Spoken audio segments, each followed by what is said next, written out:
Hi friends. So lately I've been spending a lot of time thinking about my nervous system, and that sounds very clinical and dramatic. I've seen the discourse online, I've had the conversations with my therapist. Go to therapy, everybody. I've had the conversation with my friends, and it seems like the overarching problem that people are having, at least in the circles that I'm in, is that even when we are anxious or dysregulated, we still want some sort of stimulation. And don't get me wrong, there's a lot of really good TV out there. I love Tell Me Lies and Fallout. I love all the other ones. I can't think of them right off the top of my head. But if we're being honest, these shows are meant to spike your adrenaline, not soothe it. I've intentionally been looking for shows and games and books and little activities that just feel gentler. Things that still engage your brain but don't leave you feeling fried afterwards. You know? This video is basically a list of all the media that I've been consuming while trying to regulate my own nervous system. Some of it's going to be cozy, some of it's going to be nostalgic, some of it's really weird, but in a way that works for me. First up is TV shows. Cake by FX is honestly one of the weirdest things that I had stumbled upon, but I was pleasantly surprised. Cake by FX is essentially a curated collection of short-form videos. They have animations, experimental films, and weird little comedy sketches that are really, really funny. There are two that I super enjoyed that I think were really chill for me. The first one is called Drifters. Drifters is an animated series that follows a group of sea creatures that are just like chilling in the ocean. We're literally just watching these cute little microorganisms engage in very casual dialogue. There are themes of insecurity, self-doubt, life choices, social hierarchies, and it's executed in a way that is so hilarious. I think it's very cute. Cute. Maybe, I mean, okay, a whale? good. Really? This is vintage red krill propaganda. What are you talking? Open your eyes is what I'm talking about. I'm talking about open your eyes. Okay, you know what? You are entitled to your opinion, but I'm not gonna listen to you because, frankly, you're a bigot, and you won't hear me what I have to say anyway. Wow. So what's the point? Okay, well, I'm not big into labels, but it's a blue whale, so it should be for blue krill. I'm very upset, and I really think you should leave. You're right. We should keep it civilized. So, how about this? Red krill are digesting you in your sleep! This woman is a liar! I think you just need to watch it. And aside from how funny and hilarious the dialogue is, the show in and of itself is just really nice to look at. We're underwater, it's pitch black, and these little creatures that we're engaging with are beautiful. They're highlighted with these like neon pinks and blues and greens and yellows, and it's just so good for the eye. The other one that I really enjoy from Cake is called Odin, or maybe it's called Odeon. It's a completely different vibe. Again, it's visually beautiful to look at. I don't know if you've played the game Melatonin. I think it's on the Switch, but it has very Melatonin vibes.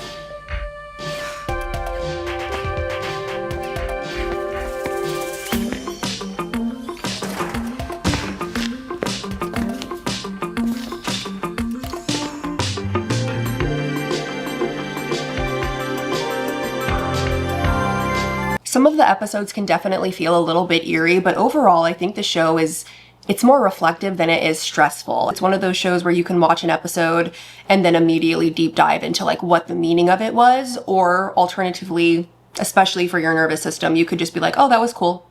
That was fun and pretty to look at. On to the next. So check out both of them. Check out Cake by FX. I'm still on the hunt. I'm noticing a thing that what I seem to find really nice for my nervous system is something that's a little existential, but also calming.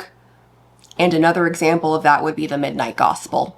I feel like at first glance it looks a little crazy, and that's why it took me so long to actually dive into it, but it is so good. It has this like psychedelic feel, and it's very bizarre in its visuals. The core of the show is actually long form conversations about things like meditation, death, compassion, and the nature of consciousness. I believe that the dialogue is pulled from a podcast by Duncan Trussell. The conversations feel very real and very thoughtful because they are very real and very thoughtful. So you end up with this really interesting contrast where the visuals are very wild, but the conversations are about mindfulness and being human.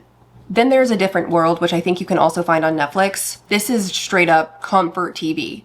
It's a classic sitcom set at an HBCU, and it has so much warmth and comfort and humor, and the outfits are so cute. I feel like when people think of comfort shows, they think of things like The Office, Friends, New Girl, and I feel like I don't hear A Different World get talked about enough. I also really loved the documentary Joan Didion, The Center Will Not Hold. This one you can also find on Netflix. This documentary follows Joan Didion reflecting her life and her writing and the cultural moments that she lived through. I feel like sometimes listening to somebody articulate the human experience can be very, very calming because you feel understood. And that's what this documentary did for me. Not only that, but she really talks about her writing, her process, her routine, and how important that was to her. And that's something that I also wish to adopt. It kind of goes back to what can I be doing to slow down and take care of myself.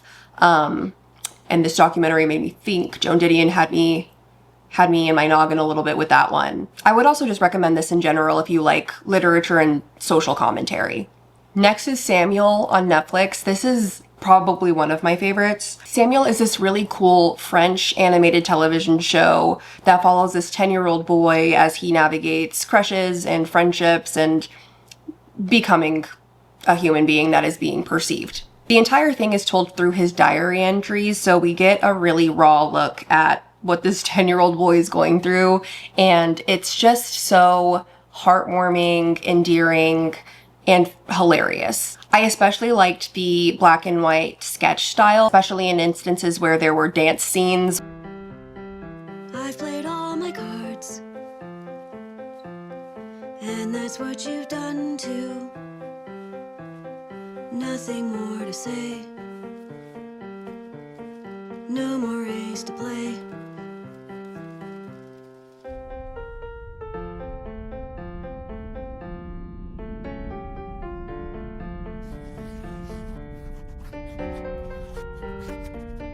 It's so human. And again, this is another one of those short style videos. I think they're only a couple of minutes long, so they're easy to digest, they're easy to watch, and they chill me the heck out. And I hope they chill you out too.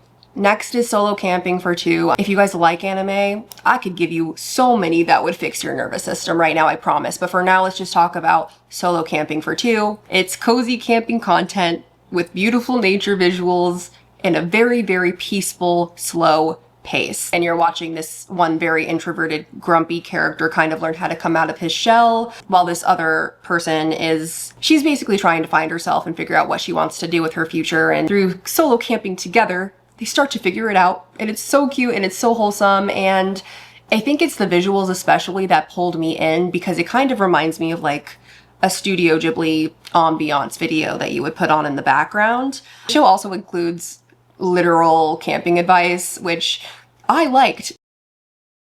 I feel like there's definitely a stigma around video games. I think that video games can be very, very good for your nervous system, especially if they're immersive and not stressful. One of my favorites right now is called Stray. Stray is a game where you're basically playing as a cat and you're wandering through this beautiful designed cyberpunk city.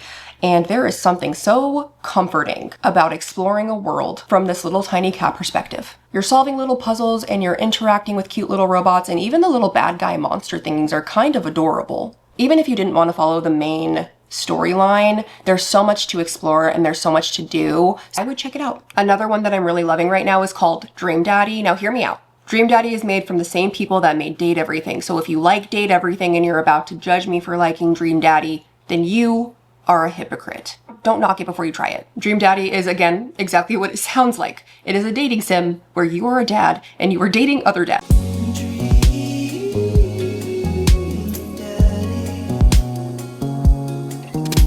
It's very wholesome though, I swear. It's very funny. Honestly, it can get a little bit emotional at times, but the writing and the vibe is immaculate and all the dads are so hot. Almost feels like reading a book. I don't know how often I'll be posting on this channel, but I definitely will be streaming on this channel. So if you want to check it out, subscribe. Next is books.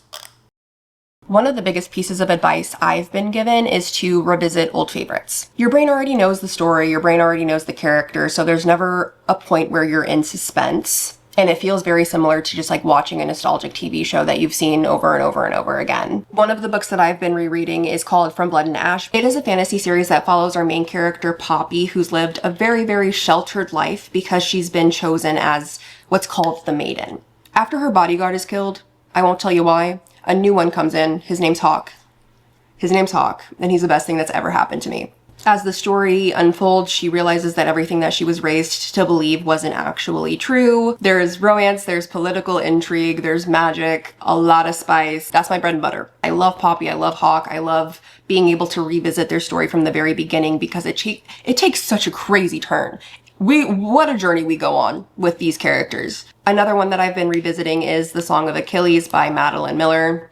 I don't know if you guys have heard of it. It's pretty like on the DL. It's really, you really have to be like in the trenches to know about this one. It is a retelling of the relationship between Achilles and Patroclus.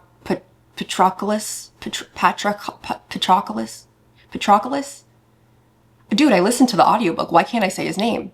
It's weird because this is something that I've already been doing for a really long time, but when my nervous system is shot, I really like to go back and read romance books because sometimes you need a happily ever after. That's all I'm saying.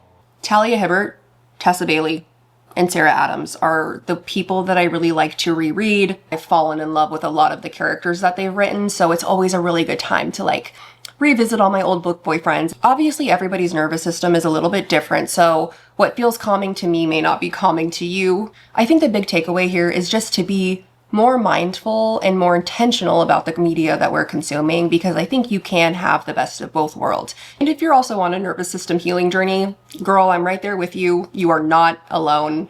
I hope some of this helped in some way. Please take care of yourselves, drink some water, go outside. I'll see you in the next video.